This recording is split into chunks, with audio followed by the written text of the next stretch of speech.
জন্য সেই পুলিশদের প্রতি আমাদের সহমর্মিতা, সেই পুলিশদের জন্য আওয়াজ তুলি যে এই পুলিশকে 16 ঘন্টা 18 ঘন্টা ডিউটি করতে দেওয়া যাবে না। সাথে সাথে সিভিক ভাইদেরকেও মাত্র 9,000 টাকার আশপাশে মাইনে দিয়ে যে ডিউটি করাচ্ছে এরও বিরোধিতা করি। আমরা চাই সমকাজে সমবেতন হোক, সিভিক ভলেন্টিয়ারদের মাইনে বাড়ানো হোক এবং পুলিশের যারা আছে তাদের শূন্যপদ পূরণ করে পুলিশের ডিউটির চাপ কমানো হোক এবং পুলিশ বন্ধু সহ সরকারি কর্মচারীদের ডিও বুঝিয়ে দেওয়া হোক। এই দাবিও আমরা তুলছি। যেটা বলছিলাম, পুলিশকে সাথে নিয়ে আমার ভাইকে কেস দিয়েছে, আমরা জামিন করিয়ে মালা পরিয়ে বাড়িতে নিয়ে আসবো। তারপরে কি করব এটা শুনবেন নাকি আপনারা? যারা মিথ্যা কেস দিয়েছে তাদেরকেও শুনিয়ে দেবেন, তারা অলরেডি খবর পেয়ে গেছে, ক্যামেরার মাধ্যমে তারা শুনে নেবে, তাদেরকেও শুনিয়ে দেবেন আপনারা। মিথ্যা কেস ভাই কোর্টে কি হবে এভিডেন্স? নানি দাদির গল্প চলে না তো?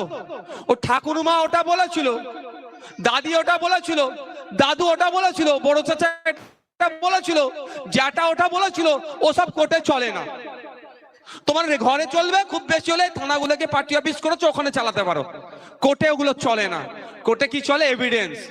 তো আমার ভাইয়ের নামে মিথ্যা কেস দিয়েছো, এভিডেন্স দিতে পারবে? হবে না, স্বাভাবিক ভাই। মিথ্যা কেস দিলে এভিডেন্স কি করে পাবে ভাই? 2 বছর, খুব বেশি হলে 4 বছর পরে আমার ভাইকে আমি কি করব? মুক্ত করব কোর্টের মাধ্যমে, বাইজ্জত বাড়ি করব, কেস ডিসমিস করব। তারপরে কি চুপ করে বসে যাব নাকি? ও আমার দ্বারাই হবে না। আইএসএ 5 টাকার পেনের এমন খোঁচা দেবে, ও জ্বালা AK-47 এর গুলির থেকেও ভয়ঙ্কর হবে। ও জ্বালা সহজে মিটবে না। আমরা কি করব? আমাদের লয়ারকে দিয়ে, আমার যে একটা সিভিলে হয়, একটা ক্রিমিনালে হয়, একটা আর্থিক ক্ষতিপূরণের জন্য হয়, আর একটা জেল জরিমানা হয়।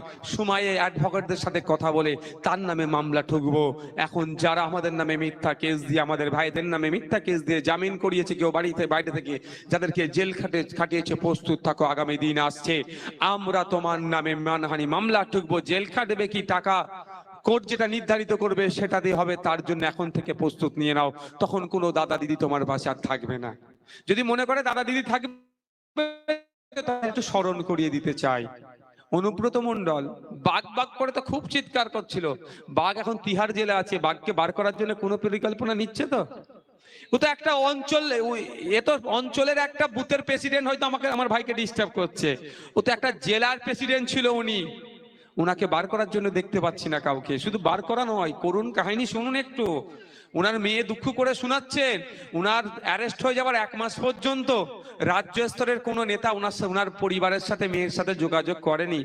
এতটুকু বলেনি যে বা তোর বাপ এখন অ্যারেস্ট হয়ে আছে, তুই কেমন আছিস, এতটুকু কথা বলার সৌজন্যটা পর্যন্ত করেনি তার দলের অত বড় নেতার ক্ষেত্রে।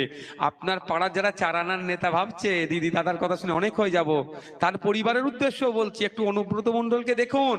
জেলার প্রেসিডেন্ট, সে ছাড় পাচ্ছে না, তার পাশে দল ঠিক মতো দাঁড়াচ্ছে না, 1 মাস তার দল তার পরিবারের সাথে যোগাযোগ করেনি। তাহলে আপনার স্বামী, আপনার পুত্র, আপনার পিতা যেভাবে আইএসএফ এর উপরে অন্যায়ভাবে অত্যাচার করছে, আগামী দিনে কিন্তু আমরা আইনের মাধ্যমে ছাড়বো না। তখন কোনো দাদা দিদিকে পাবেন না, তখন লাস্ট হয়তো আইএসএফ এর কাছে আসতে হবে, যে হাতে পায়ে ধরতে হবে, ভাই কেসটা তুলে না। তো এখন থেকে সেই সৌজন্যতা রাজনীতি করুন। আপনার যে দল ভালো লাগছে করবেন, আমাদের যে দল ভালো লাগছে করব। মানুষের কাছে যাব, আপনিও যাবেন, আমিও যাব। মানুষ যাকে ভোট দেবে সে জিতবে, যে হেরে যাবে, যে জিতবে তার কাজে ভুল হলে ভুলটাকে ধরিয়ে দেবে। এটাই তো। জ্যোতিপ্রিয় মল্লিক উত্তর 24 পরগনার বড় নেতা ছিল, রাজ্যের মন্ত্রী ছিল, খাদ্য সরবরাহ মন্ত্রী ছিল, এখন হচ্ছে আপনার উনি বন দপ্তরের মন্ত্রী। তিনি অ্যারেস্ট হওয়ার সময়, অ্যারেস্ট হওয়ার আগে পর্যন্ত মমতা ব্যানার্জি কি বলেছিল খেয়াল আছে? খেয়াল আছে আপনাদের? ও সুগার আছে, হ্যান আছে, ত্যান আছে, অনেক কথা বলেছিল তো। এখন কি সুগার কমে গেল নাকি? হ্যাঁ, এখন মমতা ব্যানার্জির মুখে আর কোনো ওনার কথা শুনেছেন? শুধু কথা শোনা নয়, এই 22 তারিখে বিধানসভার মধ্যে পুষ্প প্রদর্শনী হয়, জানেন? ফুলের মেলা হয়, মেলা হচ্ছে। যদি ওটা সম্পূর্ণ স্পিকার স্যারের এখতিয়ারে থাকে, সেখানে একটা ইনভাইটেশন কার্ড হয়েছে শুনলাম মিডিয়ার মাধ্যমে, সেখানে বনমন্ত্রীর কোনো নাম নেই, যেটা ইন্ডিপেন্ডেন্ট চার্জে যিনি আছেন, পূর্ণমন্ত্রীর নাম নেই, প্রতিমন্ত্রীর নাম আছে। অর্থাৎ জ্যোতিপ্রিয় বাবুর নাম আস্তে আস্তে কাটতে শুরু হয়ে গেছে। যদি জ্যোতিপ্রিয় মতো মন্ত্রীর মতো অত বড় নেতাকে দল পাত্তা না দেয় ফেঁসে গেলে, আপনার বুথের যারা চারানার নেতা আছে তারা ফাঁসলে কি দল তার পাশে থাকবে? তো যদি পাশে থাকে বারুইপুর জেলে যারা ঘুরে এসেছে তাদেরকে বলছি, আমি বারুইপুর জেলেও ঘুরে এসেছি, সেন্ট্রাল প্রেসিডেন্সি জেলেও ঘুরে এসেছি। আমি ওখানে গিয়ে কথা বলেছি, অনেককে আমি জামিনও করানোর জন্য উকিলও দিয়ে দিয়েছি, যারা তৃণমূলের হয়ে একসময় ওই পাড়ার চারানা নেতার মতো কাজ করতো, পাড়ার চারানা নেতার মতো কাজ করতো, আমাকে ধরে হাউ হাউ করে মানে কাঁদছে, আমাদের কর্মীদের কাছেও কাঁদাকাটা করেছে। ওর সাথেও তো অনেকজনের সাথে কথা বলছে, তারা তৃণমূল করেছে, এখন অ্যারেস্ট হয়ে গেছে, দল আর দেখেনি, তাদের বাড়ির লোক নেতার বাড়ি গেলে দূর করে হাঁকিয়ে দিচ্ছে। হয়েছে তো নাকি? আমার সাথে ওকে বলেছে, আমি তাদেরকে বলেছি যখন ইন্টারভিউ করতে আসে আমার ফোন নম্বর দিয়ে এসেছিলাম, আমাকে ফোন যোগাযোগ করতে বলবে, অনেককে যোগাযোগ করেছে, আমরা সমাধান করার চেষ্টা করছি, আগামী দিনেও করব। কিন্তু বলছি যেটা, তাহলে ফেসে গেলেও তৃণমূল দল পাশে থাকবে না। দলের মহাসচিব পার্থ চ্যাটার্জি মহাশয়, দলের শৃঙ্খলা কমিটির চেয়ারম্যান পার্থ চ্যাটার্জি মহাশয় জাগো বাংলা পত্রিকার সাথে ভালোভাবে যুক্ত ছিল, আপনার বিভিন্ন পদে ছিল, তৃণমূলের গুরুত্বপূর্ণ পদে ছিল, তিনি অ্যারেস্ট হয়ে গেল, 1 বছর হয়ে গেল, এখনো পর্যন্ত কোনো ভালো কথা শুনলাম না তার পক্ষে, দলের পক্ষ থেকে। উপরন্তু কি শুনছে, বারবার বলছে ও পার্থর বাবুর ব্যাপার, পার্থ বাবু বুঝে নেবে, দল জানে না। চুরিটা যখন করেছিল উনি একা করেছিল, ও অর্গানাইজ ওয়েতে চুরি হয়েছে, টপ টু বটম পর্যন্ত, অল্প কিছু বাদে দুর্নীতিগ্রস্ত, টাকার ভাগ পেয়েছে। কিন্তু দোষ কার হলো, যে মূল হোতা ছিল সেই ফেসে গেল। তো আপনার এলাকায় অমুক নেতা অমুক কি বলে, এখন কি সব দায়িত্ব দিচ্ছে না, অবজারভার, এ কথা বলে দিচ্ছে, দাদা বলেছে এখানে আইএসএফ কর্মীদের মেরে দিলেন, একটা মাথায় রাখবেন, মেরেছে যে আমি তার সাথে বুঝবো, কোন দাদার আদেশে মেরেছে আমি বুঝবো না, যে মেরেছে তার সাথে আমি বুঝে নেবো আইনের মাধ্যমে। তো কোন দাদার আদেশে মেরেছে সেটা হবে না, কে মেরেছে আইনের মাধ্যমে সে প্রস্তুত থাকুন, ফাঁসবে সে, তাকে জবাব দিতে হবে।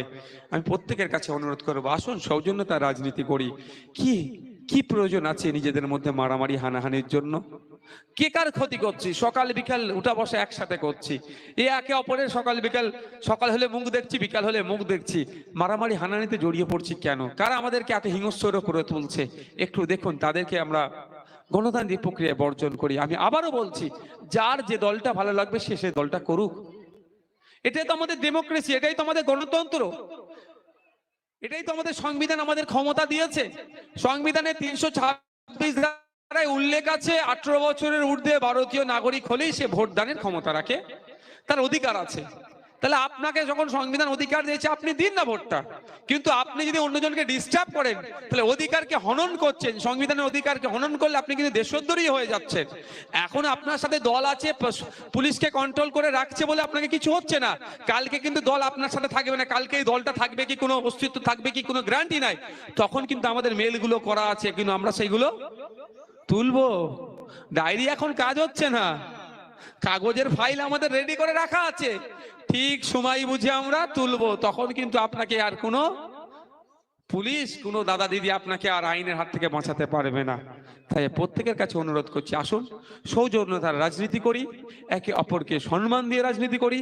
পাড়ার মুরব্বী যারা আছে আজকে তারা ভয়ে কথা বলতে পারছে না, নাই অন্যায় কথাটা বলতে পারছেন। একটা সময় ছিল পাড়ায় কিছু অন্যায় সংগঠিত হলে বয়স্করা সেটা সমাধান করে দিত, আজকের ডেটে বয়স্করা বলতে গেলে বাবা মা তুলে এমন খিস্তি দেবে, শুনলে কান্দে রক্ত বার হয়ে যাবে খিস্তির চোটে।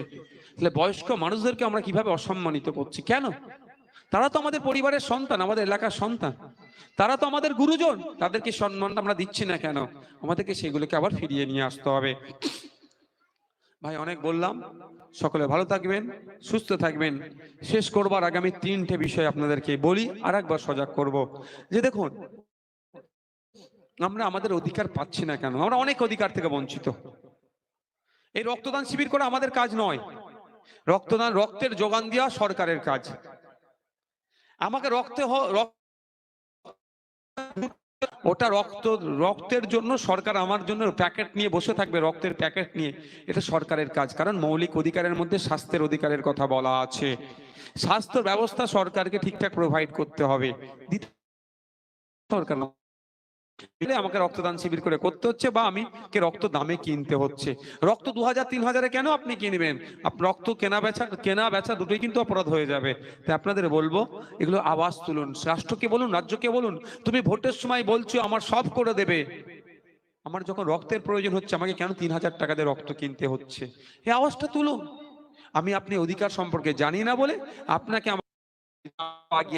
সহযোগিতা করে আমরা ঐক্যবদ্ধ হয়ে ভাঙড় বিধানসভায় সংবিধান বিতরণের ব্যবস্থা করব, যদি আপনারা আমাদের সহযোগিতা করেন। তারপরে বলবো, আমরা যারা আছি, ভারতবর্ষ একটা ডাইভার্সিটি, এটা আমরা